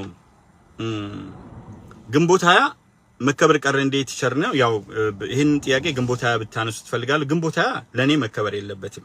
ለኔ ግንቦት 20 መከበር የሌለበት ለምንድን ነው? በዋናነት ኢትዮጵያ ውስጥ ከምንም ነገር በላይ የምትጸየፈውን በብሔረሰብ መከፋፈል ያመጣው በጣም የሚያሳዝንና ህዝብን በጥላቻ የሚጀምር ህገ መንግስት ስላቆመ። ህገ መንግስቱ እኮ ሲጀምር ይገርምሻል። ሲጀምር ምን እንደሚል ታውቂያለሽ? በፍቅር የኢትዮጵያ ህዝብ ተጋምደን በጋብቻ ተሳስረን ስለኖርን አይልም። ባለን የተዛባ ታሪክ ግንኙነት ይላል። በቃ ከወያኔና ኦነግ እንደመጡ ተንደርድረው ከጫካ ብዙ አመት ጫካ ቆዩ እና እድሩን ረስተዋል፣ እቁቡን ረስተዋል፣ ጋብቻውን ረስተዋል፣ አብሮ ማምለኩን ረስተዋል። የኢትዮጵያን ፍቅር ረሱና እንደ ተንደረደሩ መጥተው በተዛባ ታሪክ ግንኙነት አሉ። ከዛ አረንጓዴ ቢጫ ቀዩ ሰንደቅ ዓላማ ላይ ምልክት አለ፣ ሞአንበሳ። እሱም ማንሳት ሲችሉ የመስቀል ምልክት አለ። አንስተው አረንጓዴ ቢጫ ቀይ ያለውን ንጹህን ሰንደቅ ዓላማ ልሙጥ የሚለው አሉ። ያው ልሙጥ ጭንቅላት ያላቸው ናቸው። አንድ ነው። 3 አይነት ቀለም ልሙጥ አይሆንም። በምንም አይነት የአማርኛ ስሌት ልሙጥ አይሆንም። ንጹህ ሰንደቅ ዓላማ የለም ብለው ከኢትዮጵያውያን ስነ ልቡና ጋር ከምንም ጋር የማይሄድ ኮከብ ላይ አምጥተው ገሸሩበትና የኮከቡ ትርጉም ይሄ ነው አሉ። ከዛ ይልቅ ኢትዮጵያን የሚያሳስብ ጤፍ አለ፣ የተለያየ ነገር አለ። ግን የጥላቻቸው ልክ ነው። ትንሽ ማርክሲስት ኦሪየንትድ ናቸው እነዚህ ሰዎች። ኢትኒክ ናሽናሊዝም አንዱ ትልቁ ችግር ይሄ ነው። ስለዚህ ግንቦት 20 አሁን የምንባላበትን ነገር ያመጣ ሰው በፓርቲ ከመደራጀት ይልቅ ሌላው ዓለም ላይ እኮ የለም። ይገርምሻል። የብሔረሰብ ፓርቲ ተከለ። ከዛ በኋላ ኢትዮጵያ ላይ 30 አመት የትግራይን ህዝብ እያስለቀሰ የኢትዮጵያን ህዝብ እያስለቀሰ የነበረ ኦሊጋርኪ ወይም አሪስቶክራሲ ቡድን እንትን ብሎ ኢትዮጵያ ስትታፈን የኖረችበትና ትልቋን ታሪኳን ሀገር ሰው እንዲወድ የሚያደርገው ታሪክ ነው። ታሪኳን ያረከሰና ሀገራችን ብሎ ከመጥራት ይልቅ ሀገሪቱ እንዳያለ እንደ ባዕድ ሀገር ሀገሪቱ የሚል ነበርና እነዚህና የመሳሰሉትን ስትመለከቺ ግንቦት 20 እንኳን ሊከበር በኢትዮጵያ ታሪክ ውስጥ መጠራት ያለበት እጅግ በጣም የከፋፋይነት ዘመን ተብሎ ነው። እና የደማቅ ታሪካችን ሰበዞች አሉ ቅድም የገለጽኩልሽ የጨለማ ታሪክ ዘመን አሁን ከአንዳንድ ጥላቻ ጋር ምናምን ያያይዙታል። ኔቨር ኤንዴቨር። ከዛ በፊት ትምህርት ቤት ውስጥ ነጌሌ ቦረና ነው የተማርኩት፣ የተወለድኩት፣ ያደግኩት። ድሬም ማገም ነጌሌ ቦረና። ከነጌሌ ቦረና ውጭ አላውቅም። አማራ ክልል ነው ያየሁት። ዶክተር አብይ ከመጡ በኋላ ከአውስትራሊያ የመጣ በጣም የማከብረው ኃይለሉል ገብረስላሴ የሚባል ዲያቆን የነበረ አብሮኝ በድምጹ በጣም መረዋ ነው። በቤተክርስቲያን እውቀቱ ከኔ የተሻለ ነው እና እሱ ለመጀመሪያ ጊዜ ነው የወሰደኝና አላቀውም። እዛ ጋር ግን ቦረና ነው የተማርኩት። ቦረና ሃይስኩል ስንማር ሃይስኩል አንድ ክፍል አብሮኝ ከኔ ጋር የተማሩ ጩሉቄ ገልማ የሚባል የጉጂ ልጅ ነበር። ኮኖ ሻቆ የሚባል አሁን ሐዋሳ ነው የጉጂ ልጅ አለ። ታዬ በዳዳ በቅርብ ጊዜ ህይወቱ አልፏል። በነገራችን ላይ ሁለት ጩሉቄ ገልማም ታዬ በዳዳም ህይወታቸው አለፈ። ከዛ ውጪ በጣም በርካታ ቦረናና የጉጂ ልጆች ነበሩ። የሚገርሙ የሚደንቁ ነበሩ እና እነዚህ ሰዎች ሁሉም እዛ ውስጥ ያለው እነ ዳዊት ቡልታ ነበሩ። ሁሉም ተከብሮ ነው የጨረሰው። ሲጀመር አስተዳዳሪያችን ጎዳና ቱኒ ነው የሚባሉት። ጎዳና ቱኒ ደግሞ ጎዳና ቱኒ ሁሉም ሰው ቦረና ናቸው። አባቴ ነው የሚላቸው። ጉጂውም፣ አርሲውም፣ ሶማሊውም ከተማ ውስጥ ያለው የተለያየ ማህበረሰብ አባት ነው የሚላቸው። የወረዳ አስተዳዳሪው ሊበን ደበስቻ ነበሩ። ምክትሉ ኢሉ ባነታ ነበሩ። ልብ አድርጊ። በደርግ ጊዜ ወደ ኃይለ ሥላሴ ወደ ኋላ ብንመለስ በጣም የሚገርሙ አይነት ደጃዝማቾች ባላምባራሶች የዛው አካባቢ ሰዎች ነበሩ። መሬቱን የያዘው የቦረና የጉጂ ኦሮሞ ነው። የሚያርሰው ከሰሜን ኢትዮጵያ የመጣው ነው። ከዛ አርሶ ዘር ከራሱ ነው የሚጎለጉለው፣ የሚያርመው፣ የሚያጭደው፣ የሚወቃው ራሱ ነው። መጨረሻ ላይ ካረሰ በኋላ እንደየስምምነታቸው ሲሶ ከሆነ ሲሶ፣ እኩል አራሽ ከሆነ እኩል፣ እንደ ሁኔታው ያደረገ ይሄዳል። መናናቅ የሚባል ነገር የለም። መናናቅ ቢኖር ጋብቻ አይኖርም ነበር። መናናቅ ቢኖር የአማራ ሴቶች ለምሳሌ የጠቅላይ ሚኒስትር አብይ አህመድ አሊ ባለቤት ወይዘሮ ዝናሽ ታያቸው ናቸው። የጀዋር እናት አማራ ናቸውና በጣም በርካታ ሰዎችን መጥቀስ እንችላለንና አማራዎች ተጋብተው ነው የሚኖሩት። እንግዲህ ቢንቁ ሴቶች ነበሩ ወንዶችን ንቀው ማያገቡት፣ ግን ወንዶችን ያገባሉ። ወንዶች ቢንቁ የኦሮሞ ሴቶችን አያገቡም ነበር፣ ያገባሉ። ከትግራይ ሴቶች ጋር ይጋባሉ። እና በአጠቃላይ ስትመለከቱ ይህንን የነበረውን የአንድነት መዋቅር ያፈራረሰ ስለሆነ የግንቦታ ስላመጣሽው የትኛውም ጥያቄ ቢመጣ መልሳለሁ ብያለሁ። ለምንድን ነው እንደሱ ማድረገው? ከርዕሱ ጋር የተገናኘ ነበር መሆን ያለበት፣ ግን ሁሉንም ጥያቄ የሚመልሰው ጠያቂ ስለሌለ ነው። ጠያቂ ቢኖር ኖሮ በርዕሱ ብታነሱት ወደሚል እናድግ ነበርና ከዚህ አኳያ ግንቦታ የመርዝ ኢትዮጵያ ውስጥ ነቀርሳ የተከለ ቀላል ነቀርሳ አይደለም፣ በቀላሉ የማይጠፋ ጋንግሪን የተከለ ስለሆነ ለኔ ይከበራልልም። በጣም አመሰግናለሁ። በደንብ ተመልሶልኛል። ክብረት ይስጥልኝ። ወንደሰን ገሰሰ እግዚአብሔር ያክብርልኝ። በመልካም ቤተሰብ ያደገ በመልካም ሁኔታ ውስጥ የሄደ ሰው እንደዚህ በጨዋነት መጥቶ ከተናግሮ አናጋሪ ሰውሮ ለሌሎችም ትምህርት ሆኖ ይሄዳልና ይሄ ነው እንት የሚለው ጀለስ ነበርክ እንደ ውጊያው ላይ ምን ነው ቅዱስ ጊዮርጊስን ለመንቀፍ ሞራል አገኘ ድልበት። እንግዲህ ትልቁ ነገር ቅዱስ ጊዮርጊስን አልነቀፍኩም። ቅዱስ ጊዮርጊስ ውጊያው ላይ አልነበሩም። ቅዱስ ጊዮርጊስ ውጊያው ላይ ቢኖሩ ኖሮ ውጊያው ሳይጀመር ያልቅ ነበር። ቅዱስ ጊዮርጊስ ውጊያው ላይ ቢኖሩ ኖሮ 20,000 ኢትዮጵያዊ ሙትና ቁስለኛ ሆኖ መስዋዕትነት አይከፍልም ነበር። ቅዱስ ጊዮርጊስ ውጊያው ላይ ቢኖር ኖሮ ወደ ኤርትራም አብሮ ዘልቆ ኤርትራ ውስጥ ያሉትንም ጣሊያኖች ነፃ ያወጣቸው ነበር። ስለዚህ ቅዱስ ጊዮርጊስ እዛ ውጊያ ላይ የለም። ተረት ተረት ነው። አልነቀፍኩትም እኮ ቅዱስ ጊዮርጊስን በቦታው በዛ ጋር ይነሳል።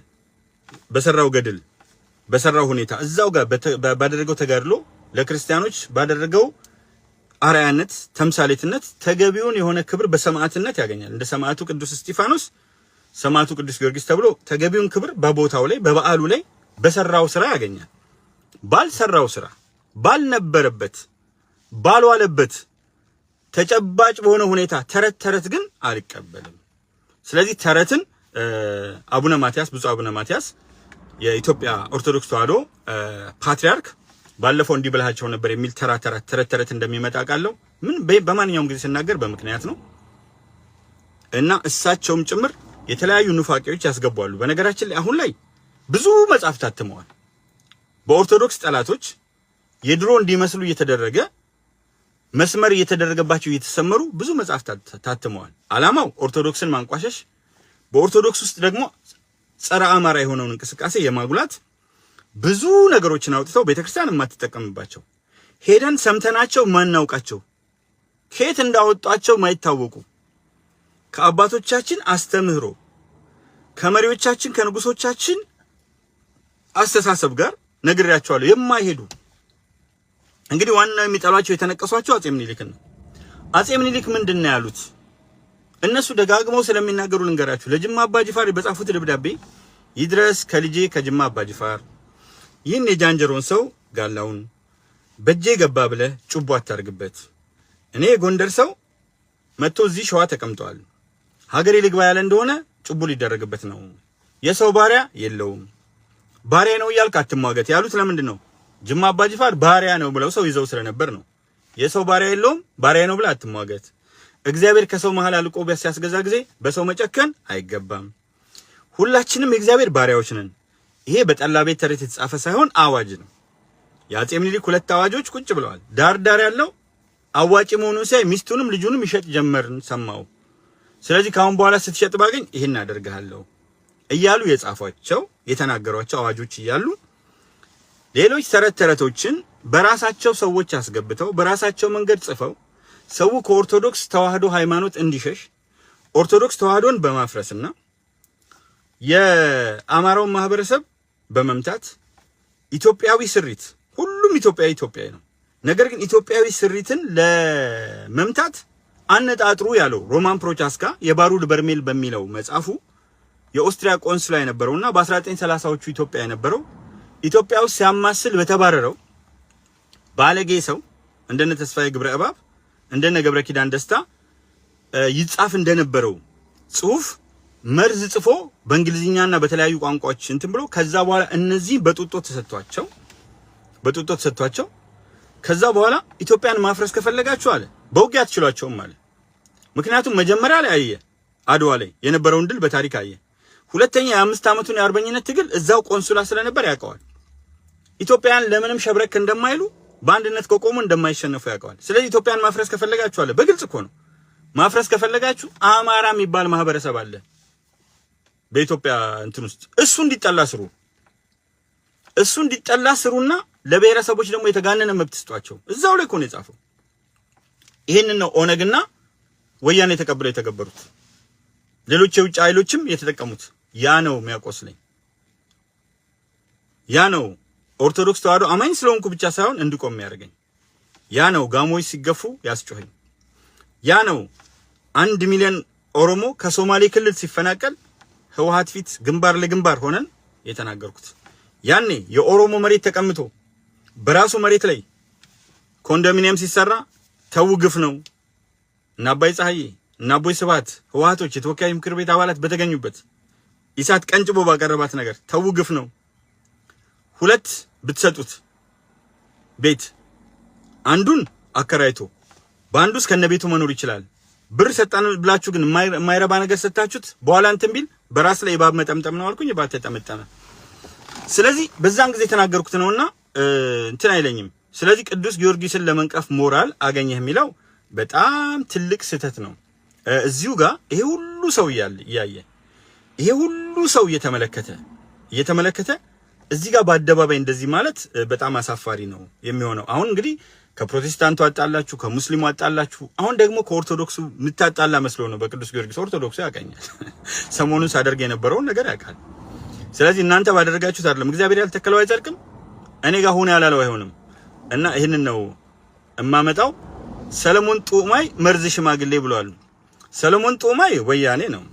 አሁን እንደው መርዝ ሽማግሌ ስብሃት ነጋን ይዘህ አሲድ የሆነ ወያኔ ሆነ ጥፍር ስትነቅል ኮዳ ስንታንጠለጥል ሴቶች የወንድ አፍ ላይ ሲሸኑ እነ ገመቹ ተሰቅለው ሲገደሉ በአጋዚ ከሞያሌ ጀምሮ ሻሸመኔ፣ አምቦ፣ ደምቢዶሎ እናትን ልጇ አስከሬን ላይ ያስቀምጣችሁ ስታዘፍኑ ቆይታችሁ መርዝ ሽማግሌ አስመላሽ ገደል ውስጥ በከረጢት ተጭኖ አይኗ እጁ ቆራጣ ነው በከረጢት ተጭኖ ገደል ውስጥ ገብቶ የሞተ መርዝ ሽማግሌ ያለ ስዩም መስፍንን ያክል የሞተ መርዝ ሽማግሌ ያለ መለስ ዜናዊን የሚያክል ቢኖር ከኔ እድሜ በላይ የሆነ መርዝ ሽማግሌ ያለ ገብረ ኪዳን ደስታን የመሰለ አማራው እንደዚህ ያለ ይሰድባችሁ ነበር ብሎ የጻፈ መርዝ ሽማግሌ ያለ አባትህ ጥንብ ሽማግሌ ሆኖ ያለ ጦማይ ጥንብ ሽማግሌ ሆኖ ያለ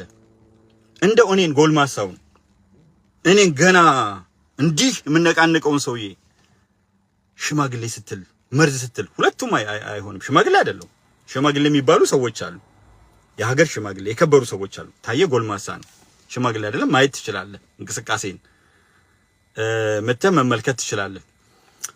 እሱ እንዳለ ሆኖ መርዝ ሽማግሌ እነዚህ የህዋት የጃጁ ሰዎች ዛሬም እያገዳደሉ ያሉ ደብረጽዮንም ያክል መርዝ ሽማግሌ ይዘ በመከላከያ ሴቶች ማህፀን ውስጥ ሳንጃ የከተቱ መርዝ ሽማግሌዎች ይዘ ሲያርስላቸው የነበረውን ሲያጭድላቸው የነበረውን ሲወቃላቸው የነበረውን ሰው የገደለው መርዝ ሽማግሌ ይዘ መነኮሳትን የደፈሩና ያስደፈሩ መርዝ ሽማግሌዎች ይዘ ፍቱኑን መድኃኒት የኢትዮጵያን ፈውስ ቅድም ባልኩት ግጥም አልሰማሁም እንጂ ለጥላቻ መተታየን አይተ ጽፈው ጣ ተብለህ ስለማትሰማው እንጂ ለትግራይ ህፃናት አይደር ላይ ተጨፈጨፉ ብሎ ግጥም ገጥሞ ያነባ ገንዘብ አሰባስቦ የላከውን ፍቱን ሰው መርዝ ሽማግሌ ስትል አታፍርም? መቼም እናንተ ፈጣጣ ናችሁ። ሲፈጥራችሁ ሊጥ አብሲት የደፉ ሊጥ የጠጡ አማራ ክልል ገብተው ሽማግሌዎች እያሉ እንስሳት አማራ ነው ብለው የገደሉ ውሻ ድመትና ከብት አማራ ነው ብለው የገደሉ መርዝ ሽማግሌዎች እያሉ አፋር ላይ ግመል አፋር ነው ብለው የገደሉ መርዝ ሽማግሌዎች እያሉ ቅዱስ ቁርአንና መጽሐፍ ቅዱስን መስጊድና ቤተክርስቲያንን ያቃጠሉ መርዝ ሽማግሌዎች እያሉ ማይካድራ ህዝብ የጨፈጨፉ መርዝ ሽማግሌዎች እያሉ ከፋፋይነትን ኢትዮጵያ ውስጥ የተከሉ በሱ ተነቅሰው አሁንም አልሞትም ብለው በኦክሲጅን እየተነፈሱ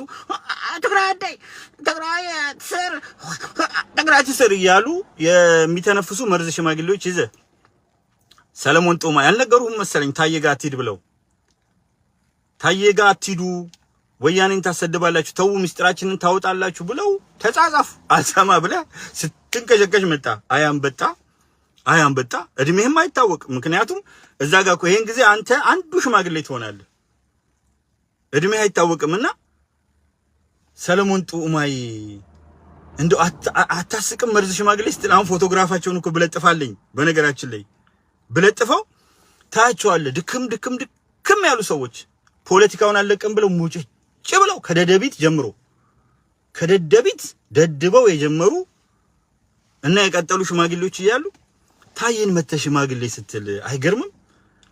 ታዬ እኮ በዚህ ሰዓት እንደፈለገ መንቀሳቀስ የሚችል የተለያየ ነገር የሚያደርግ መርዝ ሽማግሌዎች እኮ ቁጭ ብለዋል በዘረፉት ገንዘብ ግማሹ አሜሪካ መጥተው ግማሹ የተለያየ ቦታ ሆኖ ቁጭ ብለዋል በዘረፉት ገንዘብ እኔ ግን እየሮጥኩ ነው እንደው አታፍርም መርዝ ሽማግሌ ስትል ደግሞ አንዱ ላይክ አድርጉታል ወይ ራሱን ነው ላይክ ያደረገው ወይ ሌላው ኑና ላይክ አድርጉትና በጣም ነው የምታስቁኝ እናንተ በምን ሞራላችሁ ነው እንደው ሰው ለመሳደብ እኔ እኮ እንደው የፈጣጣ ፊት መሪ በፈጣጣነት ውድድር ቢኖር አንዴ ያኔ ደና ያሉ መረራ ጉዲና ደና ሰው በነበሩበት ጊዜ ጅብ የማያውቁበት ሀገር ሄዶ ቁርበት አንጥፉልኝ ይላሉና አንድ ጥሩ ነገር ተናገሩ አማራና ኦሮሞ አንድነት ቢፈጥር ወያኔ በተቅማጥ ታልቃለች አሉ በኋላ ራሳቸው አንድነቱን የሚያፈርሱ ሆነው ተገኙ እንጂ ትክክለኛ አባባል ነበር ያሉት በተቅማጥ አለቃችሁ እና በተቅማጥ ጨርሰው አባረሩ በላችኋት እኮ ኢትዮጵያን ጋጣችኋት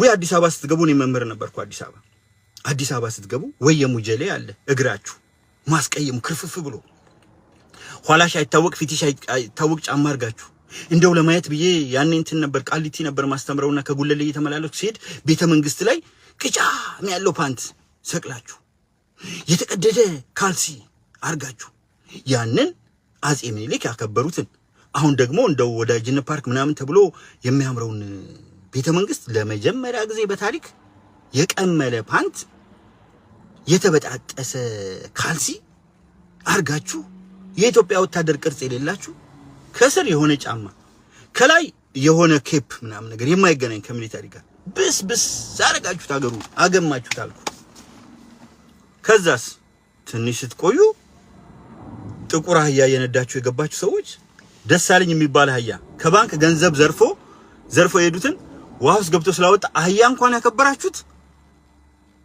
በመዝረፉ ነው ከባንክ ወይኔ ሐውልት ቆሞለታል ከባንክ የተዘረፈውን ገንዘብ ሳይጠፋ መልሶ ስላመጣላችሁ የእርም ገንዘብ የኢትዮጵያን ህዝብ ደም ደሳለኝ 50 አለቃ አደረጉት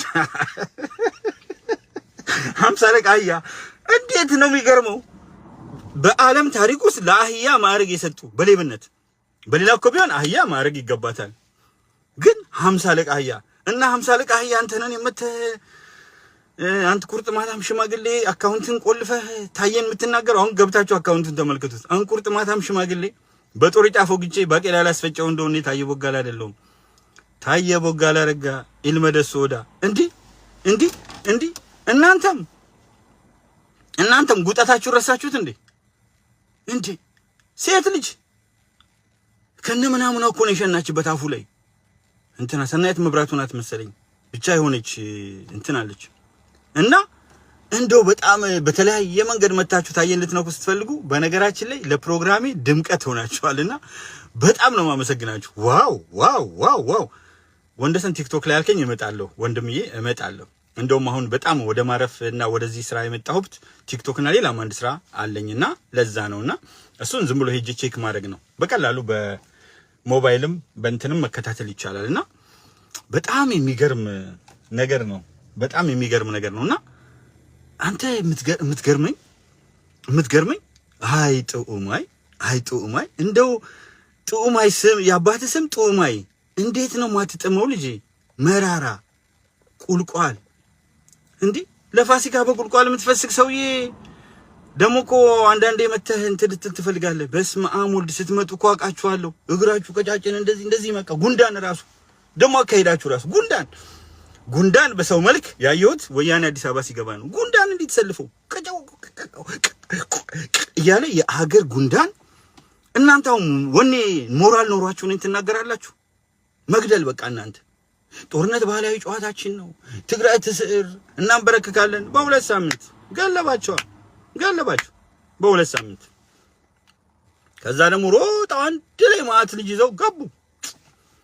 ይፈልጉት ነበር እንዲገቡ ገቡና አስቀሯቸው። እኔ የለሁበትም እና ለምን አታርፉም እንዴ? ሳይነኩ ሰው እንቲናል። የጀዋር እናት አማራ ናቸው አላውቅም ነበር። እሱም አንስቶ ያውቅም። በነገራችን ላይ የሸዋ ኦሮሞ ናቸው ብሏል። አይደሉም፣ ትክክለኛ አማራ ናቸው። ማናቸው ናዝሬት ያሉት አዳማ ያሉት ባለሀብት እኚህ በጣም የኦሮሞ ባለሀብት አምጣልኝ 10 ሚሊዮን ሰጠው ብለው ሳይሰጡ የቀሩ ምናምን መጨረሻ ላይ ወደ እንትን ጠፍተው ነበር። ሶደሬን ሁሉ ገዝተው የነበሩ ከነ ጀዋር ጋር ነው የገዙት። እና የጀዋር እናት እሳቸው ቤት ነበር አዳማ ያሉትና ያውቃሉ ጎረቤታቸው እና አውጥቷቸው ያውቅም። ለምንድን ነው? ግልጽ ነው፣ በደንብ ስለሚታወቁ ነውና የጀዋር እናት አማራ ናቸው። እግዚአብሔር ይመስገን እንዲህ ተቀላቅለናል እኮ። ደስ የሚል እሱ ነው። የዶክተር አብይ ሚስት አማራ ናቸው። አክቲቪስት ዶክተር ጸጋዬ አራርሳ የወለዱት ከጎንደር ልጅ ከአማራ ነው። እና እንዴ አማራ እና ኦሮሞ ወይ ጉድ ተጋምዶ መልክ ይዞ። ስለዚህ ነው እኮ ነው አማራ ነህ ሲሉኝ አንዳንድ ሰዎች በአምር ምን አስከፋኝ እምለው። እና አማራ ናቸው። ለዚህ ነው የሚያምረው። ጀዋር ያምራል አይደለ? አይተው እንደሆነ የሆነ ሴሜቲክ ናቸው አማራዎችና ሴሜቲክ እዚህም እስከ መካከለኛው ምስራቅ ይሄዳልና እንደዛ አይነትም ቀለም አለው አይደል ጀዋር እና ሴሜቲክ ናቸው። ለጡማይ ልጅ የሰጠው መልስ በጣም ተመችቶኛል። ጥሩ ረስቶት ነበር አስታወስከዋል። እነሱ እኮ የሚረሳ መስሏቸው ነው። በነገራችን ላይ ትልቁ ችሎታቸው ምንድነው? ደጋግመን በመናገር ውሸትን እውነት እናደርጋለን አሉ። ታየጋ ሲመጡ ግን አይሆንም። ያደረጉትን እያንዳንዱ ያውቃል። የኢትዮጵያ መምህራን ማህበር ዋና ጸሐፊ አሰፋ ማሩን በጥይት ደብድበው ገደሉት አዲስ አበባ ውስጥ። የኢትዮጵያ መምህራን ማህበር ዋና ጸሐፊ መምህር አሰፋ ማሩን በጥይት ደብድበው ገደሉት። አርቲስት ኤቢሳ አዱኛ የተባለውን የኦሮሞ ዘፋኝ ዛሬ አብረዋቸው እንትን ጭራ ይቆላሉ እንጂ መሬት ለመሬት ከመኪና ኋላ በገመድ አስረው እየጎተቱ ገደሉት። ምን የመሰለ ዘፋኝ ሃጫሉ ሁንዴሳን ቀጥሮ እናስታውሰዋለን። ያንን የመሰለ አርቲስት ኤቢሳ አዱኛን ገደሉት። መርዞቹ ኢሬቻ ነገር ሊካሄድ እንደዛሬ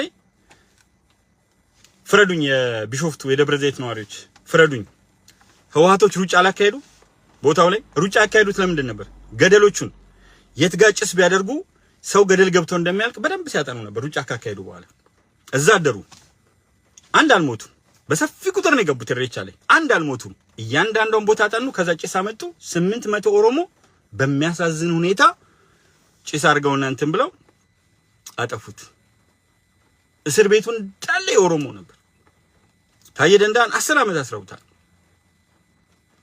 ስንትና ስንት የኦሮሞ ልጆችን አሰቃይቷቸው ነው። በበቀለ ገርባን በጣም ነው። በመራራ ጉዲናን ከአማራው ከምን በጠቅላላ አማራ ክልል በዓለም ላይ በመቀንጨር አንደኛ እንደው የትምህርት ሽፋን በሚገርም ሁኔታ 90% ነበር ትግራይ ውስጥ። አማራና ኦሮሚያ ከ40% በታች ነበር። ሶማሌ ክልል ከ20% በታች ነበር። አንድ ጊዜ ኦሮሚያ ትምህርት ቢሮ ላይ አዳማ ተሰብስቤ እዛ ጋር የወጣ እንትን ነበር ስታቲስቲካል ዳታ መጻፌ ላይ ያስቀምጫለሁ። መራራ እውነት በኢትዮጵያ ታሪክ የሚል እና አረኔ ላንሳ ብልኮ ስለነሱ ውዬ ባድር አያልቅም ውይ ያሉ 97 ዓመተ ምህረት ተማሪዎችን ገብተው በየትምህርት ቤቱ ጨፈጨፏቸው፣ በየቦታው ላይ ገደሏቸው። ንጹሃንን መርካቶ የተለያየ ቦታ የገደሏቸው። ስንትና ስንት ታሪክ አላቸው። መተው መርዝ ሽማግሌ አይለኝም። መርዞቹን አስቀምጦ አሁን ስብሃት ነጋን አስቀምጦ ሰው ታየን ሽማግሌ ይላል። ግጭም ያለ ፊት ያለውን ደብረጽዮንን አስቀምጦ ታየን ሽማግሌ ይላል። ከደደቢት ጀምሮ የነበሩትን እነዛ ሽማግሌዎች ማአት ሽማግሌዎች በልተው ጠግበው እንትን ያሉ ሽማግሌዎች እያሉ እኔን አንድ ምስኪን ሽማግሌ ስትል አታፍርም? ኧረ ጉድ! ሙራድ ጀማል ሰላም መምርታ የዘውትር አድማጭ ሙራድ አውቃለሁ። በጣም ማከብርህ በጣም የእውነት ነው የምልህ እና እንደሱ ነው ጋሼ። እይታ ሚዛናዊ ነው ያለ በጣም አመሰግናለሁ። ዝና ጌታቸው መምህር እውነት ብለሃል። የክፋታቸው ጥግ ወያኔ መቼም ኢትዮጵያ ጥሩ አያስቡም። የሁሉ ምስቅልቅል አሁን ላለንበት ቀውስ ወነሻው እነሱ ናቸው። ወይ አፌ ይቆረጥ። ለነገሩ አፌ አይቆረጥ እሱ ብቻ ነው ያለኝ፣ ግን እንደው ስለሚባል ነው አፌስ አይቆረጥ። ግን እንደው እግዚአብሔር ይባርክሽ፣ ትውልድሽ በሙሉ ይባረክ፣ ዘር ማንዘርሽ ይባረክ። ዝና ጌታቸው ወይም ዜና ጌታቸው ወይም ወንድም ኮንክ ይባረክ። ለሁለቱም ስለሚያገለግል ዜና የሚለው ስም እና በጣም በሚገርም ሁኔታ ይሄ ሁሉ ቀውስ የጠመቁት እነሱ ናቸው። ያሁኖቹንም እኮ ያገነተሩት እነሱ ናቸው። ጡጦ እያጠቡ እያፋፉ ማዳበሪያ እየጨመሩ አመጧቸው። ይሄ ሁሉ ነገር የመጣው እኮ በሱ ነው እንጂ ስንትና ስንት ጀግኖች፣ ለምሳሌ ጀግናው አባዱላ ገመዳ መድረክ ስር ሆነው በድንጋይ አንዱን ክላሽ ይዘው ብድግ አድርገው ቋ ምናምን ነገር አይተውት እና ጋርዶቻቸው ምናምን ሳይንቀሳቀሱ መድረክ ላይ አይተሻል አይደል ሲናገሩ ዲያየውትና አሉ በድንጋይ ድፍት አደረጉትና እንደዚህ የሚደፉ በድንጋይ ኮሎኔል ማራኪዎች እና እነሱም ሁሉ የፈጠሩ እኮ ናቸው። ዋው ወይ ጉድ! ተዋቸው እነዚህን የእንግዲህ ልጆች በኢትዮጵያ ስም ሲያጭበረብሩ የኖረ ዘራፊ ግን በቆፈሩት ጉድጓድ ጥልቅ አሉበት። ልክ ነህ። በቆፈሩት ጉድጓድ ስትል ምን አስታወስከኝ መሰለ? ኤንጂኦስ ገብተው ኃላፊ ሆነው ነበር ያለ ችሎታቸው። እነሱ መቼም በጣም ፈጣጣ ናቸው። ኤንጂኦ ገብተው ያላፋቸው ያኔ 250 ሺህ ደሞዝ ነበረው አንድ ኤንጂኦ ኃላፊ። አንድ ኤንጂኦ ኃላፊ ደግሞ ኤንጂኦ ማን ነው?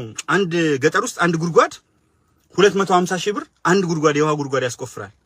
ስለዚህ በወር 250 ሺህ ያገኛሉ። እና አንድ ኤንጂኦ ኃላፊ የነበረ ወያኔ በየወሩ አንድ ጉድጓድ ይውጥ ነበር ማለት ነው ከነነፍሱ። እቴ ለራስ ታወስከኝ። አንድ ጉድጓድ ይውጡ ነበር በየወሩ። ቦረና እኔ ጀምሬ ነበር ይገርማቸዋል። ቦረና ላይ የውሃ ጉድጓድ ለማስቀፈር ከኤንጂኦዎች ጋር ተነጋግሬ ከአንድ ታዋቂ የሃይድሮሎጂስት ፕሮፌሰር ጋር ተነጋግሬ ቦረና አካባቢ ሰፊ ጥናት ስላደረጉ ትልቅ ነገር ለማድረግ አስቤ ነበር። ግን እንትና ዱራሜ ፖስት መምህር እርሶ የኢትዮጵያ ባለውለታ ኖት። እጅግ በጣም አመሰግናለሁ ዱራሜ ፖስት። እግዚአብሔር አክብርልኝ። ከዱራሜም ከተለያየ ቦታ ላይ መታችሁ አስተያየት የምትሰጡ ሙስሊም ወንድሞቼ፣ ክርስቲያን ወንድሞቼ እህቶች፣ ሙስሊም ወንድሞቼ እህቶች እያንዳንዳችሁን የተለየ ክብር አለኝ። እንግዲህ ወደፊት ለፊት የመጣልኝ ጥያቄ የለም። ስለዚህ ነው እንጂ እኔ በነገራችን ላይ አንድ ባህሪ አለኝ። አንዳንድ ሰዎች አትውረድ ሲሉኝ ወዲያው ብሎክ አደርጋቸዋለሁ። ይገርምሃል፣ እንዳንተ በሆኑ እኮ አልወርድም። ጀንትል መሆን በጣም ሲበዛ ቀላል፣ ግን ጀንትል ሆኖ አላቆዩም። ሀገር ጀንትል ሆኖ አላቆዩም። እኔ ልውረድ፣ ኢትዮጵያ ከፍ ትበል፣ አንተ ቁጭ ብለህ አትውረድ። አንዱ ባለፈው ነግራቸዋል። ብሎክም አድርጌው ስልኩን ጭምር አሜሪካ ውስጥ ነው ያለው። ብሎክ አደረኩትና ወደፊት እንደዚህ ደግፋለሁ እንደዚህ ያደርጋለሁ ምናምን ያለኝ ሰው ነው። ኧረ በስመ አብ! እምገዛ ቢሆንማ ጭንቅላቴን እንትን የሚል በሆነ እኮ ሌላ አደርጋለሁ። ከዛ መጥቶ አትውረድ አይለኝም። አወረድኩትለታ እኔ ነኝና አትውረድ። እንዳንተ ቁጭ ብዬ እኮ ጋቤን ለብሼ እንደገና ደግሞ የሆነ ባንኮኒ ተደግፌ እኮ ዘና ምናምን ነገር ማለት እችል ነበር። መጽሐፍ አንድ ጽፌ 5 ሚሊዮን አግኝቻለሁ። ይቀጥል ነበር። ከዛ በኋላ ሌላ መጽሐፍ ኦልሞስት ጨርሼ ነበር እና እንደውም እንትን ብዬው አንዳንድ ነገሮች መስተካከል ነበረባቸው። ለውጡ በፈለኩት ሀዲድ ሳይድ ሲቀር መጽሐፉ እንደገና መስተካከል ነበረበት። እሱን ብጽፍ 10 ሚሊዮን ያወጣል በእርግጠኝነት። እና ዘና ብዬ መኖር ችል ነበር ምንም እንትን ሳልል። እርግጥ አያስችለኝም፣ እዚህ ጋር መጥቼ እንትን እንደምለው አያስችለኝም። እየሄድኩ አስተምር ነበር በነፃ ጠይቄ ነበር በነገራችን ላይ። እና አንድ ትምህርት ቤት ሄጄ በነፃ ላስተምር ብዬ ጠየቅኩኝ። ከዛ እሱማ ከመጣ ችግር ነው ምናምን ነገር አለ። መምህር እባክዎት ከፖለቲካ ይውጡ አለ መንጌ ተስፋውን በሚል። ምን ታደርጋለህ እዚህ ጋር አንተ? በፖለቲካው ስለምጠቅመው ይሄ ሁሉ ሰው እየተከተለኝ ነው፣ ይሄ ሁሉ ሰው አስተያየት እየሰጠ ነው። እና ከፖለቲካው እኔ ልውጣና እነማን ይኑሩ? ወያኔና ኦነጎች አይደል መርጌ? እኔ ከፖለቲካው ልውጣ፣ ከዛ የት ልግባ? አይ መርጌ አንተ ደግሞ እንደው ደንበኛ ከብ ያውም የጋማ አንተ ደግሞ የጋማ ነህ ጭራሽ። ከብ ያውም የጋማ አንተም ደግሞ መተህ ከፖለቲካው ይውጡ ትለኛለህ። ሂድና እነ ዳውድ ኢብሳን ከፖለቲካው ይውጡ በላቸው መርጌ። እነ ዳውድ ኢብሳ አሉ አይደል? እነዚህ ትልልቆቹ እነ መረራ ጉዲና፣ እነዚህ ሁሌ ሳያገቡ ለኢትዮጵያ ብዬ ነው የሚሉ ለኢትዮጵያ ብለን ያላገባው ለዚህ ነው። ለኢትዮጵያ የኢትዮጵያን ህዝብ ታባለው ለኢትዮጵያ ብዬ ያላገባሁም ለኢትዮጵያን ህዝብ ማባላት አይሄድም አብሮ። እንደው አንተም ከፖለቲካው ይውጡ አልከኝ። አይ ድራግዳሚና ፌስቡክ እኩል ያስቀምጣል አሉ። መምህር መጽሐፍ ይጽፋሉ አለ ዓለም አለባቸው።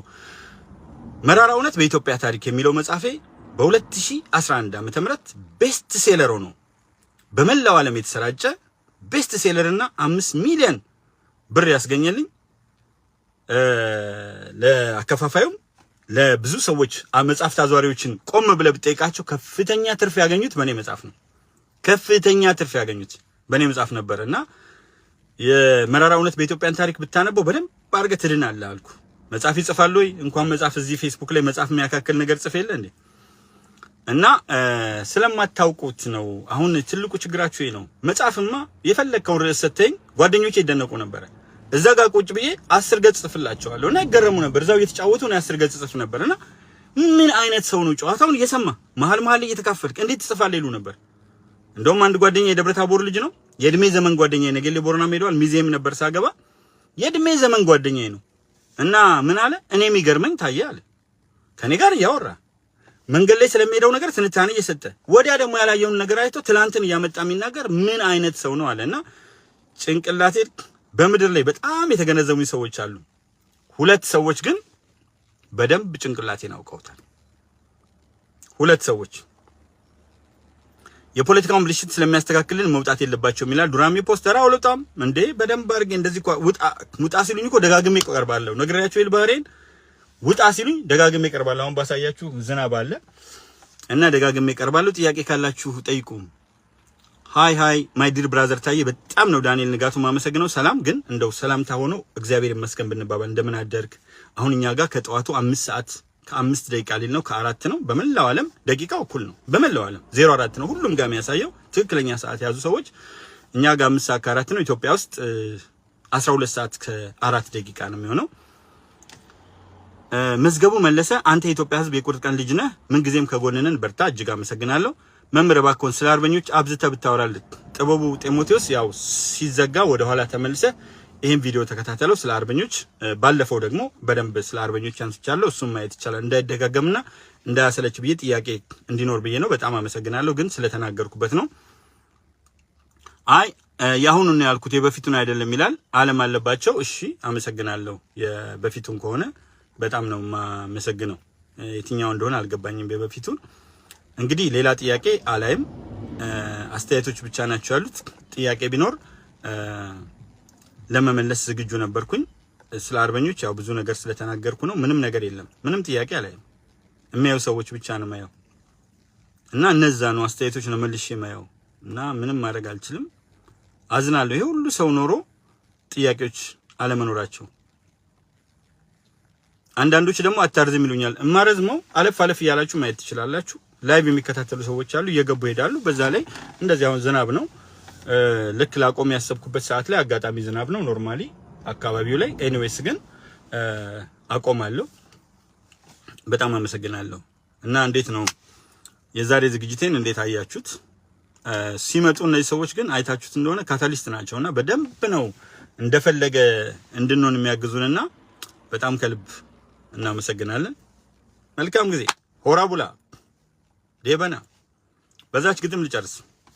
ሁሉ ጊዜ በሷ ግጥም ጨርሳለሁ ካሁን በኋላ ለታቀና ያጋ ፈካቲኮ ዲገኮ ኩተቱል መፊራ ኢኒሲ ከሳ ጅሩ አናሃዶኮ ከሳስ ጅራ መቃተኮን ዋመምኔ መቃተኮን ሰመምኔ መቃተኮን ዳነምኔ ጢቤ ከነ ዱኩባ ቁቀማ ከስነን ሃዳ አሪንኬ አሪኮቲ ነው ጠላ ነው አዳ አቲ ቦኛን ቡኤራ አቲ ጨብናን ጨቤራ አኒስ ኢትዮጵያ ጀዴ ጅረኛ ኮደቤራ ሜ አስነቲ መጠኒ ሀርከነራ ከወዱ ጠህና ለጴኮራ ጡጋ ኮደ ገፈጡ ኢኒ ከሌሳ ደርቤራ ቶኮ ተናቀጠሌ ኑ ወሊፍ ዲናሚቲ ኑ ወሊፍ ዲጋመሌ የአንድ እናት ልጆች እኮ ነን ደምህ ከደም የተቀዳ ጠላቶች እኮ አይደለንም ሟች እንጂ ለወልዳ ሀገራችን ኢትዮጵያንና መላውን የሰውን ልጅ እግዚአብሔር ሰላም ያደርግልን። እግዚአብሔር የተባረከ ምሽት የተባረከ ቀን ያደርግላችሁ። እኛ ከምሳ ሰዓት በፊት ነን። ገና ለምሳ ሰዓት 1-2 ሰዓት ይቀረዋል። 7 ሰዓትን ምሳ አርገን ታሳቢ ብናደርግ በጣም መልካም ጊዜ። ገለቶሚ ለአንድ ሰው ነው። ገለቶማ ለብዙዎች ነው። ሆሪ ቡሊ ዴበኒ ለአንድ ሰው ነው። ሆራ ቡላ ዴበና ለበርካቶች ምርቃት ነው። የቦረና ኦሮሞ ድንቅ ምርቃት መረቋችሁ። ሆራ ቡላ